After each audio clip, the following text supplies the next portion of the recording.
দিন আমার আপনার শুধু নয়, কুল কায়নাতের নূরে মুজাসসাম রাসূল আকরাম সাল্লাল্লাহু আলাইহি ওয়াসাল্লাম দুনিয়াতে তাশরিফ রাখলেন, সবচেয়ে বেশি বেজার হয়েছিল মিস্টার ইবলিস।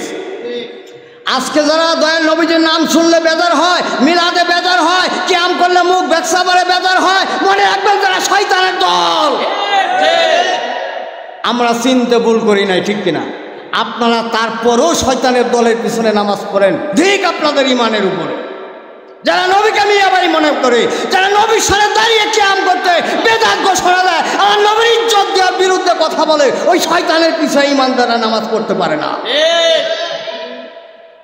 এই সত্য কথাগুলো বলতে বলতে যদি আমার বুকে বুলেট লাগে, আমার কলিজার কেটে নিয়ে যায়, আমার গর্দান কেটে নিয়ে যায়, আমি সফল জীবন মনে করব যে আমার নবীর পক্ষে কথা বলতে গিয়ে আমি শহীদ হয়েছি। তবু শয়তানের পদাঙ্ক অনুসরণ করি নেই। লা তাত্তাবিউনি খুতুওয়াতিশ শায়াতিন, আল্লাহ বলতে সাবধান, তোমরা শয়তানের পদাঙ্ককে পথকে অনুসরণ করিও। তো শয়তানের চেলাকারা দেখেন, আমি একটা জায়গায় কিয়াম করতেছি, দুইজনে উঠে চলে গেছে বেজার হয়ে সিংহের। তো ঢাকার থেকে আর এক দল আসছে, হুজুর আপনি তো বড় হুজুর, আমি দলিলটা দিচ্ছি। তো উনি এই হাদিসটা বলো যে শয়তান বেজার হয়েছে 4 জায়গায়, তা আজকে 2টা শয়তান আইছিল এই জায়গায়, নবীর সামনে আমরা দাঁড়াইলাম, আর ওরা বেজার হয়ে গড়তে বাইরে গেল। এদের পিছনে নামাজ পড়েন না, 1 সপ্তাহের মধ্যে 2জনের চাকরি নোট।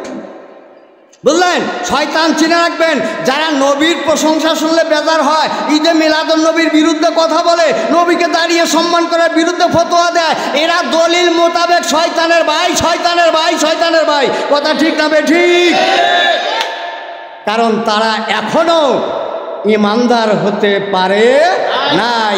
কারণ ইমানদার তাকেই বলা হয়, কোরআন বলছে, মুফাজ্জল বলে না, আন-নাবিয়্যু আউলা বিল মুমিনিনা ওয়া মিন আনফুসিহিম, সূরা আহজাব 6 নম্বর আয়াতের ভিতরে। ওই ব্যক্তিরাই শুধু ইমানদার যারা নিজের জানের চাইতে নবীকে বেশি ভালোবাসে।